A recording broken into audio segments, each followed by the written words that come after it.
అందరికీ నమస్కారం అమ్మ. ఈరోజు మనం తెలుసుకున్న అంశం ఏంటంటే 7వ తరగతి తెలుగులో 5వ పాఠ్యాంశమైన పద్య పరిమళం అనే పాఠ్యాంశానికి సంబంధించి టోటల్ టెక్స్ట్ బుక్లో ఉన్న విషయాలను తెలుసుకున్నాం. గురుకులంలో గురువు నీతి చెప్తుంటే విద్యార్థులు తెలుసుకుంటారు. అసలు ఈ పాఠం ఎందుకు పెట్టినారంటే లోకంలో మంచి ఏంది చెడేంది, ఎలా ఉండాలి ఎలా ఉండకూడదు, ధర్మం విషయాలను నైతిక విషయాలను విద్యార్థులకు తెలపడం కోసం పెట్టినారు. ఇది కవుల పరిచయం. పద్య పరిమళానికి సంబంధించిన అన్ని పద్యాలమ్మ. పద్యాలను మీరు స్క్రీన్ షాట్స్ తీసుకోవచ్చు. తర్వాత నేను భావాలు కూడా ఉంటాయి. లేకపోతే పద్యం భావం కావాలన్నా కూడా నేను మీకు తెలియపరుస్తాను. ఫస్ట్ పద్యం, ఫస్ట్ భావం. రెండవ పద్యం, రెండవ భావం. మూడవ పద్యం, మూడవ భావం. నాలుగవ పద్యం, నాలుగవ భావం. ఐదవ పద్యం, ఐదవ భావం. ఆరవ పద్యం, ఆరవ భావం. ఏడవ పద్యం, ఏడవ భావం. ఎనిమిదవ పద్యం, ఎనిమిదవ భావం. తొమ్మిదవ పద్యం, తొమ్మిదవ భావం. ఇక్కడ మొత్తం 9 పద్యాలను భావాలను తెలుసుకున్నాం కదా. యుక్తలేఖానికి సంబంధించిన పదాలు, అవగాహన ప్రతిస్పందనకు సంబంధించిన విషయాలమ్మ. ఇక్కడ పద్యం ఇచ్చినారు. పద్యానికి సంబంధించిన భావం, చందమామ చల్లని వెన్నెలను ఇస్తుంది, తేనె తీగ తీయని తేనెను ఇస్తుంది, నీవు మనిషివి తక్కువ వాడవు కాదు, చల్లని తీయని మాటలు మాట్లాడడం మర్చిపోకు. వ్యక్తీకరణ సృజనాత్మకతకు సంబంధించి టోటల్ నోట్స్ మన ఛానల్లో ఆల్రెడీ అప్లోడ్ చేస్తున్నానమ్మా. దయచేసి సబ్స్క్రైబ్ చేసుకుని వాళ్ళని సబ్స్క్రైబ్ చేసుకోండి. సబ్స్క్రైబ్ చేసుకుంటే వీడియోస్ అన్నీ వస్తాయమ్మా. ఈ భాషాంశాలు, భాషాంశాల్లో క్రింది వాక్యాలను చదవండి, గీత గీసిన పదాలకు అర్థాలను రాయండి. మొహం అంటే కోరిక, తర్వాత క్షమ అంటే ఓర్పు, ఓర్పు వలన సిరి లభిస్తుంది. వైరం అంటే విరోధం, విరోధం స్నేహితులతో మంచిది కాదు. పంకిలం అంటే బురద, బురద ప్రదేశంలో తామరలు వికసిస్తాయి. భాస్కరుడు అంటే సూర్యుడు, భాస్కరుడు సూర్యుడు లోకానికి వెలుగునిస్తాడు. తర్వాత క్రింది వాక్యాలలో సమానార్థక పదాలను పర్యాయ పదాలను గుర్తించి రాయండి. చేయి, కరము, హస్తము, సిరి, ధనము, సంపద, భూమి, అవని, పుడమి, కనకం, పసిడి, పుత్తడి. ఈ క్రింది పదాలకు వ్యతిరేక పదాలను రాయండి. పాపం, పుణ్యం, ధర్మం, అధర్మం, సురులు, అసురులు, విద్య, అవిద్య, చెడు, మంచి. రెండవై క్రింది ప్రకృతి వికృతి పదాలను జతపరచండి.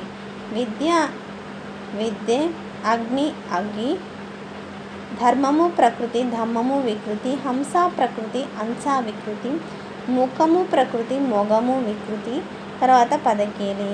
కింది పదపట్టిక ఆధారంగా శతకాలను, శతక కర్తలను గుర్తించండి. వాటిని చుట్టి గీత గీసి ఖాళీలో రాయండి.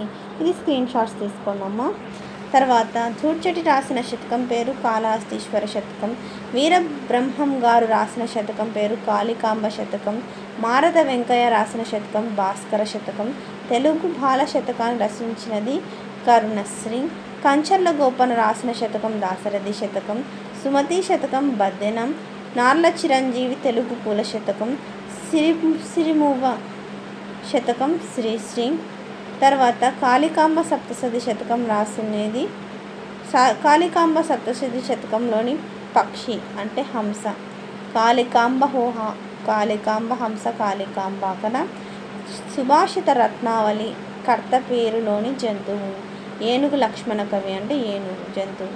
వ్యాకరణాంశాలు, క్రింది విడదీసిన పదాలను కలిపి రాయండి. జనులు ప్లస్ ఎల్లా, జనులెల్లా, పంకిలము ప్లస్ అవును, పంకిలమవును, సొమ్ములు ప్లస్ అగుచు, సొమ్ములగుచు, సూర్యుడు ప్లస్ ఒక, సూర్యుడొక, బాధలు ప్లస్ ఓర్చుకున్న, బాధలు ఓర్చుకున్న. క్రింది పదాలను విడదీసి సంధి పేర్లను రాయండి.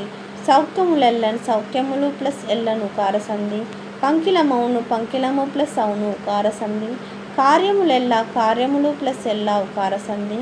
క్రింది విడదీసిన పదాలను కలిపి రాయండి.